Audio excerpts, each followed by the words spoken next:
বুধবার সকাল কক্সবাজারের রামু উপজেলার পূর্ব মেরংলুয়া গ্রামের বাসিন্দা বেলাল উদ্দিনের তালাবদ্ধ ঘরের ভেতর থেকে দুর্গন্ধ পায় প্রতিবেশীরা।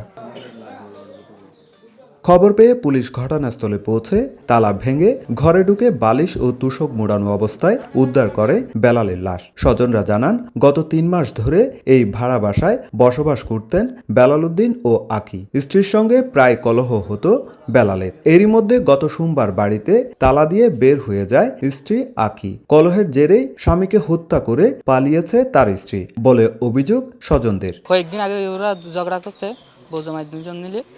তো ও মালিকে আসে বলছে যে তোমরা বাসা ছাড়ি দাও। ৩-৪ দিন হবে তো মেরে ফেলছে, যে এর পরের দিনই পালিয়ে গেছে, এদিনে পালিয়ে গেছে। আরও তালা মারা ছিল, তো তালা ভেঙে ঢুকলাম, তারপর দেখলি লাশ। আমার মোবাইলে একটা কল গেছে, তো ওদের বাতি যে একটা মেরে লোয়া ছিল যে ওনার মার্ডার হয়েছে। শ্বাসরোধ করে হত্যা করা হয়েছে বলে প্রাথমিক ধারণা পুলিশের। তবে ঘটনা তদন্তে কাজ করছে তারা। লাশের মুখে বালিশ এবং ল্যাপ চাপা দেওয়া অবস্থায় দেখি, কিন্তু তার ঘরে এই মৃত ব্যক্তি ছাড়া তার ফ্যামিলির কেউ ছিল না। যতটুকু জানা যায় যে তার স্ত্রীর সাথে তার 2-1 দিন আগে ঝগড়া হয়েছিল।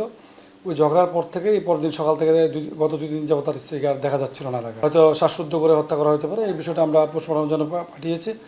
পোস্টমর্টমের পর আমরা নিশ্চিত হতে পারবো যে তার মৃত্যুটা আসলে কীভাবে হয়েছে। ঘটনার পর থেকে পলাতক রয়েছেন স্ত্রী তাহারা বেগম আখি। তাদের সংসারে 1.5 মাস বয়সী শিশু সন্তান রয়েছে। সুজাউদ্দিন রুবেল, সময় সংবাদ, কক্সবাজার।